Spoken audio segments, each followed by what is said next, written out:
Hello, আমি কামরুদ্দিন বিভব। Welcome to HTML 5 and CSS beginner Bangla tutorial 19।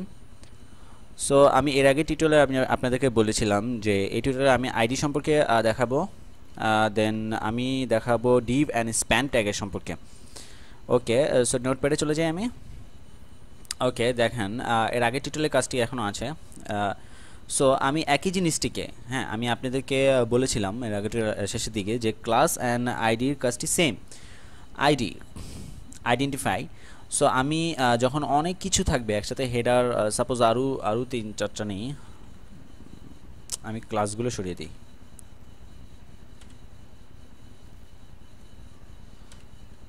ক্লাসগুলো সরিয়ে দিলাম। আপনি আইডি ইউজ করতে পারেন, ক্লাসও ইউজ করতে পারেন। এখন বলতে পারেন যে তাহলে আমি আইডি কেন দেখব, ক্লাস একটা দেখলেই তো হয়, ঠিক না? সো আমি যেটা বলতে চাচ্ছি, যখন আইডিটা আপনার 4-5টা ট্যাগ থাকবে, অনেক কিছু আপনি ক্লাসের মাধ্যমে করেছেন। সো এখন সব কিছুকে একসাথে একটা জিনিসে ধরবেন, সব কিছুকে আবার আলাদা একটা ডিজাইন করবেন। বাকিগুলো তো আলাদা আলাদা করেছেন ক্লাসের মাধ্যমে। সো আমি বেশি প্রেফার করি আইডিটাকে। হ্যাঁ, আপনি এটি হচ্ছে আমি এখন দেখাচ্ছি আপনাকে ডিভ স্প্যান ট্যাগের কাজ। ওকে, আমি ডিভ স্প্যান ট্যাগটি দেখাই আমি আপনাদেরকে। Div div div tag. So div ট্যাগের মাধ্যমে কি করা যায়, এটাকে শেষের দিকে বসাই। দেখেন পুরো ডিভটি আমি এই চারটি হেডারকে এই ডিভের মাধ্যমে ধরলাম। ট্যাব দিয়ে আপনাকে ধাক্কা দিয়ে সরাতে পারেন। ওকে, ডিভের মাধ্যমে ধরলাম। এখন আমি এই চারটির মধ্যে আমি ক্লাস দিয়ে বিভিন্ন কাজ করতে পারি। আপনার সিএসএসে কাজ করতে পারেন, প্রত্যেকটির মধ্যে আলাদা আলাদা কাজ ক্লাস করে। এখন প্রত্যেকটিকে আপনি ক্লাসের মাধ্যমেও করতে পারবেন, বাট আইডির মাধ্যমে করাটা বেশি প্রেফার করি। হ্যাঁ, আপনি যখন অনেক বেশি সিএসএসে কাজ করবেন তখন আইডিতে দেখবেন যে অনেক সময় ক্লাস ধরার কারণে আপনার যখন অনেক বেশি সিএসএসে কাজ করতে যাবেন একটা জিনিসের মধ্যে, অনেক সময় হচ্ছে না। সো আইডিটা যখন থাকে, আর সবচেয়ে বড় কথা আইডি হচ্ছে আপনার পরবর্তী যখন আরও কিছু শিখবেন HTML CSS পড়ে, jQuery, জাভাস্ক্রিপ্ট, এগুলোতে দরকার পড়ে। সো আমি এই ডিভ ট্যাগটি কি, এখন আপনারা বলতে পারেন যে ডিভ ট্যাগটিকে নিলাম যে এটা কিসের জন্য। ডিভ ধরে ধরে আপনারা দেখেন এখানে আরও ডিভ ধরতে পারেন আপনারা। এই ডিভের মধ্যে আরও অনেক ট্যাগ লিখতে পারেন। সাপোজ আমি প্যারা লিখব, পি এর মধ্যে অনেক কিছু থাকবে। দেন এরকম প্রত্যেকটি ডিভকে, এরপরে আমি এই জিনিসটিকে ধরে ধাক্কা দিয়ে আলাদাভাবে ওয়েবসাইটে মাঝখানে নিলাম, এটিকে আলাদা ডিজাইন করলাম। সো ডিভ দিয়ে ধরে আমি জিনিসটা আটকালাম। সো ডিভের মধ্যে এখন আমি যেটা দেখাতে যাচ্ছি, ডিভের মধ্যে আমি আইডি ইউজ করব। সো আইডেন্টিফাই করি আমি ডিভটিকে, আইডি। ওকে, দেখেন আইডি ইকুয়াল টু যে কোনো নাম ধরেন, লাইক রেড ধরলাম। ওকে, সো আমি দেখেন আগে তো রেড আছে, dot red, colour red. So ID dot red কিসের জন্য? ডট রেড হয়েছে আমি ক্লাসের জন্য ইউজ করেছিলাম। এই ডটটি ইউজ করেছিলাম ক্লাসের জন্য। সো আইডির জন্য কি একই? না, আইডির জন্য একই না। রান করি, দেখেন কোনো কাজ হয়নি, কিন্তু সিএসএস তো আছে, সিএসএস তো কাজ করা আছে। সো আমার তো ক্লাস নেইনি, আমি ওয়েবসাইটের মধ্যে তো কোনো ক্লাস নেই, তাই চেঞ্জ হয়নি। সো আমি আইডিটা এখন আমি আইডি ধরেছি, যখন আইডির কাজ করব। সো সেম একই জিনিসটাকে ডটের জায়গায় আমি হ্যাশ দিব। দেখেন কালারটি অন্যরকম হচ্ছে। আমি একটু জুম করি নোটপ্যাড। ওকে, আপনি কন্ট্রোল ধরে মাউস স্ক্রোল করবেন, এরকম জুম হয়ে যাবে। ওকে, হ্যাশ রেট এখন কন্ট্রোল, ওকে সেভ। দেখেন আমি আইডি কি করেছিলাম, পুরা ডিভটি, হ্যাঁ, ডিভটি দিয়ে চারটে হেডারকে আমি ধরেছি। দেন এই ডিভের মধ্যে আমি একটি আইডি ধরেছি, আইডির নাম দিয়েছি রেড। দেন এই আইডিটিকে আমি কালার করেছি red and background colour green.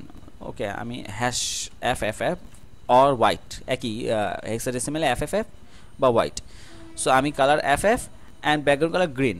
So পুরো ডিভের মধ্যে যা আছে তাই কিন্তু চেঞ্জ হবে। পুরো ডিভের মধ্যে যা আছে তার ব্যাকগ্রাউন্ড কালার একটি হবে, অ্যান্ড দেন সিএসএস এর আপনার টেক্সটটি কালার হোয়াইট হয়ে যাবে।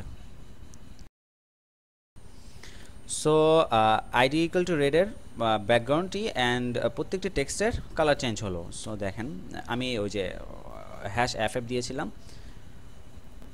আরও সিএসএসে কিছু কাজ করি আমি। পারিং তো অবশ্যই আপনাদের মনে আছে, পারিং ভিতর থেকে আমি একটি স্পেস দিই, 5 পিক্সেল দিই চারপাশ থেকে, সরি পিক্সেল 5 পিক্সেল চারপাশ থেকে, দেন মার্জিনও দিয়ে দিই, মার্জিন 5 পিক্সেল চারপাশ থেকে। ওকে, পারিং 10 দিলাম পারিং। দেখেন এই পুরো ডিভের মধ্যে পুরো ডিভ আমি 4টা হেডারকে একটা ডিভের মধ্যে আটকালাম, দেন আমি পুরো সব কিছু চেঞ্জ করে ফেললাম। হ্যাঁ, এখন যেটি দেখাতে যাচ্ছি, আমি আইডির কথা বললাম আপনাদেরকে, ডিভ ট্যাগের কথা বললাম। আপনি ক্লাস অ্যান্ড আইডি একইভাবে ইউজ করতে পারেন সিএসএস এর মাধ্যমে। আপনি যখন প্রত্যেকটি জিনিসকে আলাদাভাবে নেম দিবেন, তখন আইডি ধরতে পারেন, দেন ক্লাসও ধরতে পারেন। বাট আইডি ধরাটা আমি নিজে অবশ্য পার্সোনালি বলি, আমার প্রত্যেকটা কাজে আমি আইডি ধরে কাজ করি বেশিরভাগ।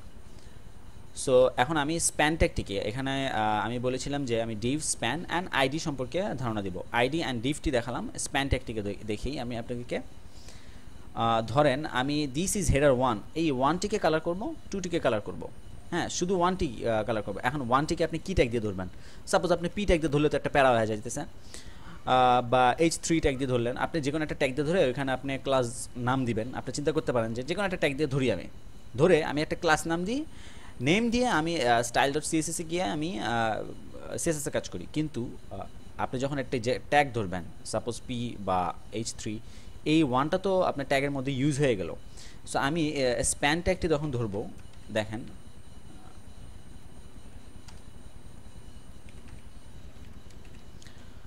1টি কিন্তু চেঞ্জ হবে না, স্প্যান ট্যাগের কোনো এমনি কাজ হবেই না। সো আমি স্প্যান ট্যাগে ধরে এখন দেখেন যখন কাজ হয়নি, এখন আমি একটা ক্লাস নাম দিই, ক্লাস ইকুয়াল টু ধরেন 1 নাম দিলাম আমি .1, কালার কি করব, গ্রিন, না সরি গ্রিন করব না, কালার রেড দিয়ে, গ্রিন তো ব্যাকগ্রাউন্ডই কালার আছে, মিলে যাবে। দেখেন শুধু একটু চেঞ্জ হয়ে গেছে। সো আমি স্প্যানটি হয়তো বুঝতে পারছেন, আপনি যখন অনেক কিছু মাঝখানে ছোটোখাটো জিনিস চেঞ্জ করতে যাবেন, অন্যান্য ট্যাগ ধরলে তো ওই ট্যাগের সাথে কাজ করলো জিনিসটি, আপনি ক্লাস বা আইডি ধরার জন্য আপনি স্প্যান ট্যাগ ইউজ করবেন। স্প্যান ট্যাগ ইউজ করে ছোটোখাটো সব জায়গায় স্প্যান ট্যাগ ইউজ করে আপনি আইডি বা ক্লাসের মাধ্যমে সিএসএস কাজ করে চেঞ্জ করতে পারেন। সো আজকে টিউটোরিয়াল একটু পর্যন্তই। যদি কোনো কোশ্চেন থাকে অবশ্যই আপনি কমেন্টস করবেন। So thank you for watching, thank you.